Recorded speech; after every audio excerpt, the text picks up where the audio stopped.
Hello, and welcome back to another Feelings and Finances episode of the Money Skills for Therapists podcast. These are our short and sweet Friday episodes where we answer questions from you, the listeners of the Money Skills for Therapists podcast.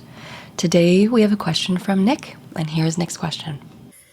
Hi, Lindsay. My name is Nick. I recently started my private practice. I'm now private pay. Before that, I was insurance-based. And so my question is, I guess, something that is now coming up for me. I'm doing a lot of work on like money mindset and marketing and all of these, just learning so much that I didn't have to do when I was insurance-based. But something that keeps coming up is some parts that aren't feeling good enough and I can't do it and I should just go back to insurance. Like it'll be a money stressor. And then, but what's sitting underneath that is a lot of like parts, negative core beliefs. So how do you hold on and keep going and not, for me, it would feel like a backpedal to go back to insurance.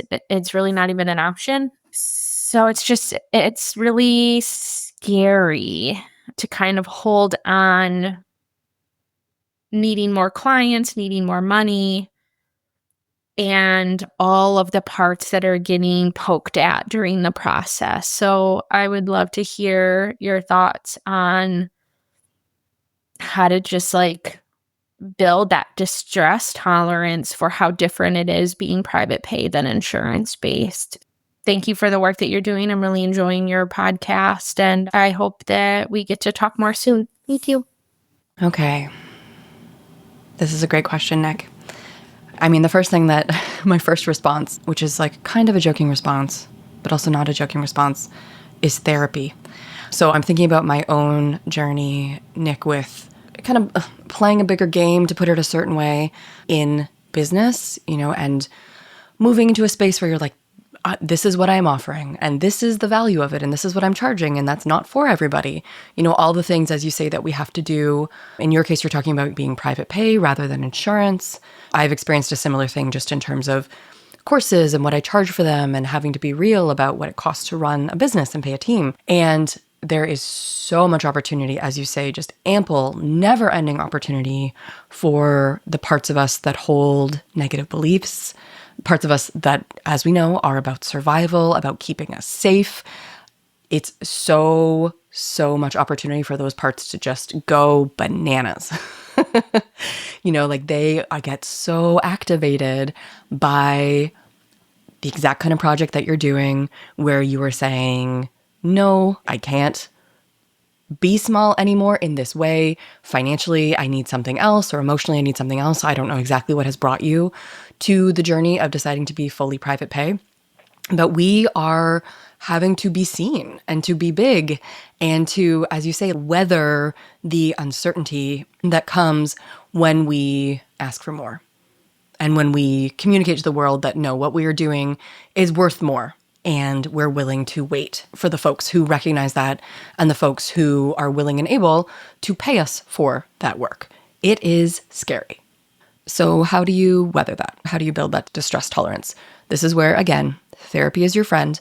If you are not already working with a great therapist, this is a good time to do it. When I first started building this version of my business, of Money Nuts and Bolts, and really had my neck stuck out, like it felt like I was in a really neck stuck out position, I talked about it in therapy all the time. It's so activating. It brings up so many parts of us that are like, no. Just go back to that safe thing that you were doing before. And yeah, it had its costs, but like, this isn't worth it. This is too scary. And it's going to bring up the not good enough, the fear of being attacked, just so many things. I know for me, I had a lot of fear stepping into this version of my business of trolls on the internet, that it wasn't safe to be seen in this way. I was going to get hurt emotionally, that it would cost me certain friendships or relationships, which in some ways it did. Some of those things are true, but they are worth it, right? And so for you, I would encourage you to work with those parts of yourself, whether it's with a therapist or with your own skills. This is a time to take extra good care of those vulnerable parts of yourself, whether that is through journaling, visualizing, naming, talking about, being with, just creating that internal distance inside, in a parts work kind of framework of noticing that part. What age is it associated with?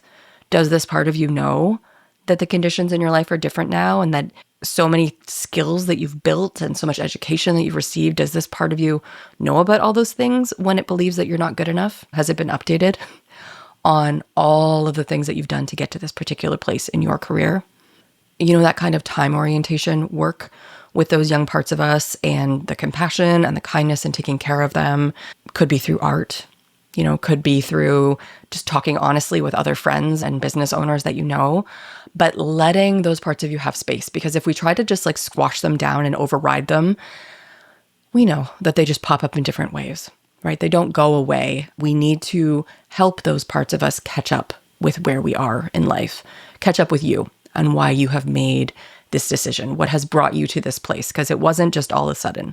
There's been a whole journey that has brought you to this place, Nick, where you've decided to be private pay and to go off insurance panels, and you don't want to go back to insurance panels, and you probably shouldn't, if there were good reasons for leaving them. But that part of you, those parts of you, probably multiple, don't know that story yet. So that would be part of it, is therapy, being with those parts of you, allowing them to catch up to where you are now, letting them know that you're an adult and you're safe and you're making strategic choices and you have supports. So that's the kind of emotional side of the work. On the practical side, thinking about the distress tolerance, I would think about what are the actions that you can be taking on a regular basis to build your practice that let you see that you're taking action, right? That don't make you feel powerless or stuck, but let you see, okay, I'm doing these things. So in marketing, this is where we get into the kind of the business strategy side of it. In marketing, there are activities that we do that generate certain results, and we need to be doing these activities even if they're not going to immediately give you a client. So you have your activities that are kind of your lead generators, right? That let people know about you, whether that's like speaking at community events, networking with colleagues, building a newsletter, showing up on social media platforms where you're building your audiences, that let people see you and remember, oh yeah, Nick, they're so great. I would love to work with Nick, right? You're reminding people that you exist, and you're letting your colleagues know, this is what I'm doing now. This is who I'm serving. So they think of you the next time they have a client in front of them that's not the kind of person that they serve, but would be perfect for you, right? Those are your lead generation kind of activities. You're getting the word out there. Then there's going to be the actual things that you do that allow folks to see you, learn about you, contact you, your website. Then there's going to be people moving further down the funnel who contact you through the website, they book a consult. Do those people who book consults actually turn into first sessions? Does your first session turn into 6 sessions? These are kind of like, in broad strokes, the different stages of the marketing funnel. And as you're building your practice, it's important that you're taking action to get leads into your world so folks know about you, to get those consult calls booked, to turn those consults into clients, to keep those clients for 6 sessions or whatever your baseline would be. Seeing yourself doing things on a regular basis that are having an impact in your practice will also help to soothe those parts of you, because they'll see like, okay, things are happening. You're going to be able to actually show yourself that progress is being made by taking strategic action in these areas. So stopping and thinking about, where is there a deficit right now? Where do you need to be putting more activity? Is it that people don't know about you? Is it that you're attracting the wrong people so they're not converting, or something else happening further down the funnel where you're losing the right people? Putting that kind of strategic focus on your business allows you then to also build a business that works and lets all parts of you see that you are doing this. And it takes time, but you are taking action and you are making choices that are having clear impacts on the business, and you are going in the right direction, right? So we want to soothe, but we also want to be strategic. So I suggest a mix of those two things, Nick, in whatever quantity you need each of them. And that will allow you to keep going and take the steps that you need to take to build the practice that you actually want, which you've already embarked on by making this decision. So lastly, I will say congrats, Nick, for doing something big and scary. And I wish you lots of groundedness and fortitude and also strategy to build the practice that you really want. Thank you so much for sharing your question with me today. If you, like Nick, also have a question that you would love me to answer on one of these Feelings and Finances episode, all you need to do is click on the link in the show notes or head over to our podcast page, moneynutsandbolts.com/podcast. You will see a little box there where you can just hit record, introduce yourself, and share a question with me. I would love to answer your question on a future episode of Feelings and Finances. Thank you so much for joining me today.